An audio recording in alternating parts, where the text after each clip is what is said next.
Assalamualaikum warahmatullahi wabarakatuh.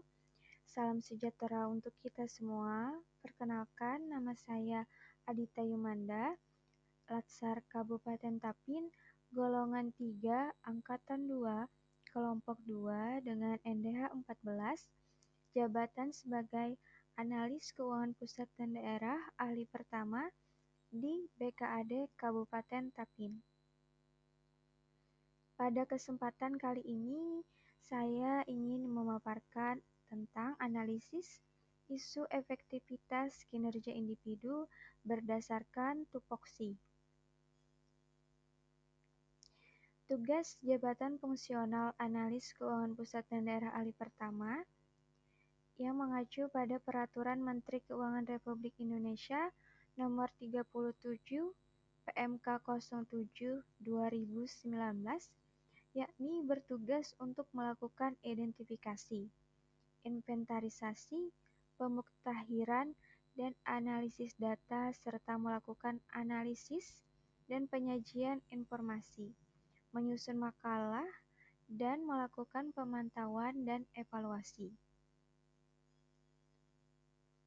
Uraian tugas analis keuangan pusat dan daerah ahli pertama, yakni melakukan identifikasi, inventarisasi, dan pemuktahiran data mengenai pendapatan, belanja, transfer, pembiayaan, aset, dan utang pada sebagian atau keseluruhan siklus keuangan negara di instansi pusat dan instansi daerah, terutama yang berkaitan dengan aspek peraturan perundang-undangan, sistem prosedur, sumber daya manusia, sarana dan prasarana, politik, ekonomi, sosial, budaya, demografis, dan geografis. Selanjutnya, uraian tugas yang kedua, yakni melakukan pengolahan dan analisis data mengenai pendapatan, belanja, transfer, pembiayaan, aset, dan utang pada sebagian atau keseluruhan siklus keuangan negara di instansi pusat dan instansi daerah, terutama yang berkaitan dengan aspek peraturan perundang-undangan, sistem dan prosedur, sumber daya manusia, sarana dan prasarana, politik, ekonomi, sosial, budaya, demografis, dan geografis.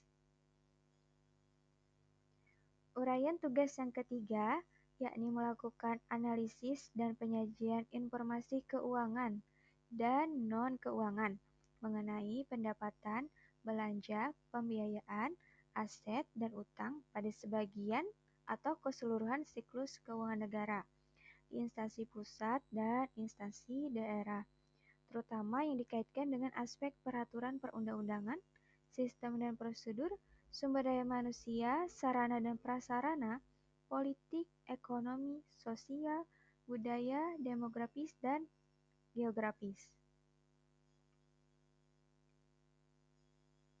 Uraian tugas yang keempat, yakni menyusun makalah mengenai pendapatan, belanja, pembiayaan, aset, dan utang pada sebagian atau keseluruhan siklus keuangan negara di instansi pusat dan instansi daerah, terutama yang dikaitkan dengan aspek peraturan perundang-undangan, sistem dan prosedur, sumber daya manusia, sarana dan prasarana, politik, ekonomi, sosial, budaya, demografis, dan geografis.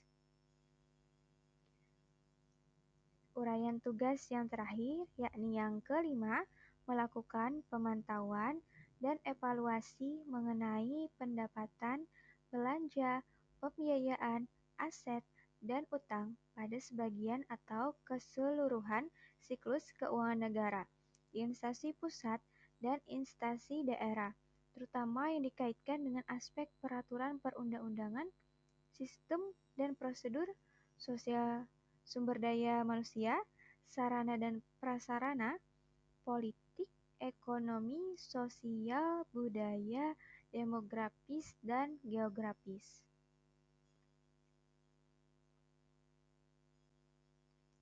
Selanjutnya, berikut 5 isu yang saya angkat untuk dianalisis berdasarkan tupoksi saya sebagai analis keuangan pusat dan daerah ahli pertama. Yang pertama, belum optimalnya proses pengumpulan data, validasi, tabulasi, dan perekaman data belanja daerah. Yang kedua, belum optimalnya proses pengumpulan data, validasi, tabulasi, dan perekaman data dana transfer. Yang ketiga, belum optimalnya proses inventarisasi dan pembaharuan data belanja daerah dalam database.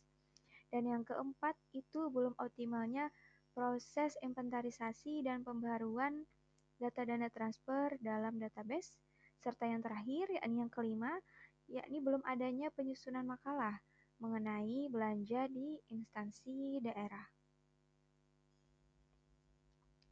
Yang selanjutnya, yakni tapisan isu dengan APKL, di mana A adalah aktual, P adalah problematik, K adalah kekalayakan, dan L adalah layak.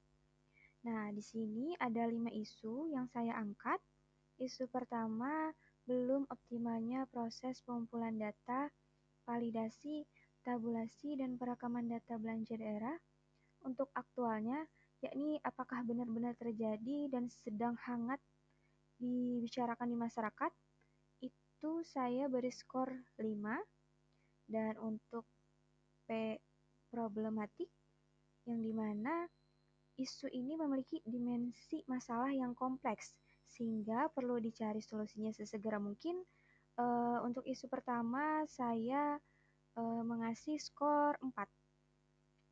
Untuk yang ketiga, K atau kekelayakan, di mana isu ini menyangkut hajat hidup orang banyak, itu saya kasih skor 3.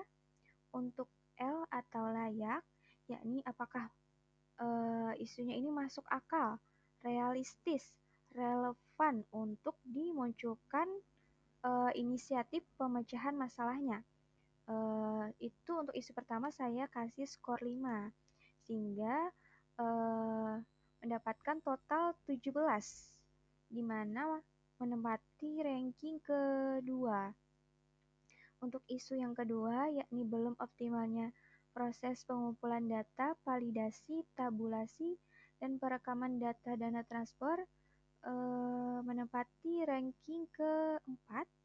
Isu yang ketiga, belum optimalnya proses inventarisasi dan pembaharuan data belanja daerah dalam database, menempati ranking pertama. Untuk isu keempat, belum optimalnya proses inventarisasi dan pembaharuan data dana transfer dalam database, menempati ranking kelima.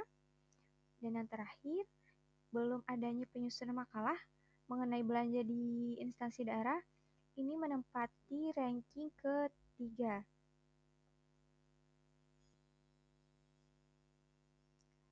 Selanjutnya, analisis isu dengan USG, di mana U itu adalah urgency, S adalah seriousness, dan G adalah growth. Nah, untuk isu pertama yang menempati ranking pertama nih, belum optimalnya proses inventarisasi dan pembaruan data belanja daerah dalam database. Untuk urgensinya, yang berarti seberapa mendesak nih isu tersebut harus diselesaikan terkait dengan waktu yang tersedia, dan tekanan waktu untuk menyelesaikannya itu saya kasih skor 5. Untuk seriousness, yakni seberapa serius nih dampak dari isu tersebut jika tidak segera ditangani, termasuk akibat yang mungkin timbul dari penundaan. Itu untuk isu pertama, saya kasih skor 4. Untuk selanjutnya growth, itu seberapa besar kemungkinan isu tersebut akan memburuk jika tidak ditangani, termasuk kemungkinan masalah lain yang akan muncul. Untuk isu pertama, saya kasih skor 5, sehingga menempati ranking pertama dalam analisis isu dengan USG. Untuk isu kedua, yang menempati ranking kedua, itu belum optimalnya proses pengumpulan data, validasi, tabulasi, dan perekaman data belanja daerah. Nah, untuk yang ranking terakhir nih, yakni isu mengenai belum adanya penyusunan makalah mengenai belanja di instansi daerah. Selanjutnya, lanjut ke bagian pohon masalah, di mana ada eh, batang, pohon, dan daun, di mana isu yang saya angkat itu tadi belum optimalnya proses inventarisasi dan pembaruan data belanja daerah. Untuk lebih spesifiknya itu khusus di belanja pegawai di subkegiatan penyediaan gaji dan tunjangan ASN. Penyebabnya itu ada 5. Yang pertama itu masih kurangnya pemahaman petugas yang melakukan inventarisasi dan pembaruan data belanja pegawai gaji dan tunjangan ASN. Sebab yang kedua, yakni inventarisasi dan pembaruan data belanja pegawai gaji dan tunjangan ASN itu masih menggunakan Microsoft Excel yang sederhana. Yang ketiga, belum adanya kebijakan inventarisasi dan pembaruan data belanja pegawai gaji dan tunjangan ASN. Nah, yang keempat nih yang menjadi penyebabnya juga itu belum adanya SOP proses inventarisasi dan pembaruan data belanja pegawai gaji dan tunjangan ASN. Penyebab selanjutnya itu juga belum tersedianya sarana pendukung proses inventarisasi dan pembaharuan data belanja pegawai gaji dan tunjangan ASN, sehingga mengakibatkan tidak efektif dan tidak efisiennya inventarisasi serta pembaharuan data belanja pegawai gaji dan tunjangan ASN. Yang selanjutnya yakni pohon sasaran, di mana isu yang tadi menjadi masalah itu bisa diatasi dengan beberapa sasaran yang harus dilakukan. Yang pertama yaitu meningkatkan pemahaman petugas terhadap inventarisasi dan pembaharuan data belanja pegawai gaji dan tunjangan ASN. Selanjutnya, inventarisasi dan pembaruan data belanja pegawai gaji dan tunjangan ASN harus berbasis aplikasi. Selanjutnya, tentunya harus ada kebijakan inventarisasi dan pembaruan data belanja pegawai gaji dan tunjangan ASN. Dan yang harus dilakukan juga menyusun SOP, proses inventarisasi dan pembaharuan data belanja pegawai gaji dan tunjangan ASN, serta tentunya tersedianya sarana pendukung proses inventarisasi dan pembaruan data belanja pegawai gaji dan tunjangan ASN. Sehingga isu yang tadi menjadi masalah itu bisa teratasi, sehingga optimalnya proses inventarisasi dan pembaharuan data belanja daerah, khususnya tadi di belanja pegawai, subkegiatan penyediaan gaji dan tunjangan ASN, sehingga menghasilkan efektif dan efisiennya inventarisasi serta pembaharuan data belanja pegawai, gaji, dan tunjangan ASN. Selanjutnya ke bagian pohon alternatif. Untuk mencapai tujuan sasaran sasaran saya di slide sebelumnya, tentunya ada alternatif-alternatif yang bisa dilakukan. Yang pertama, pelatihan dan panduan tutorial untuk meningkatkan pemahaman petugas mengenai inventarisasi dan pembaharuan data belanja pegawai gaji dan tunjangan ASN. Yang kedua, tentunya menerapkan inventarisasi dan pembaharuan data belanja pegawai gaji dan tunjangan ASN berbasis aplikasi.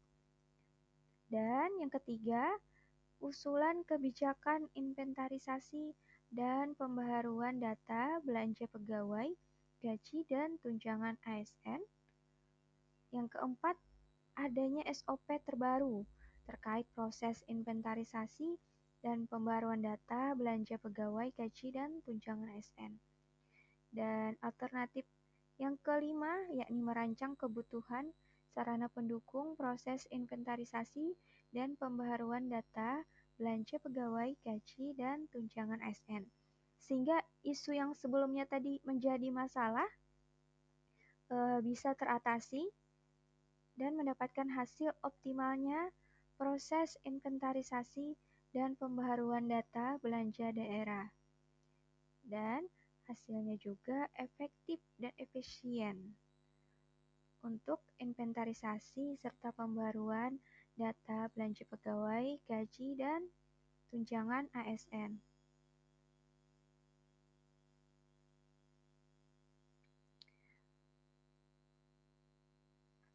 Berikut pemaparan analisis isu mengenai efektivitas kinerja berdasarkan tupoksi saya sebagai analis keuangan pusat dan daerah ahli pertama. Salah hilap mohon maaf. Wassalamualaikum warahmatullahi wabarakatuh.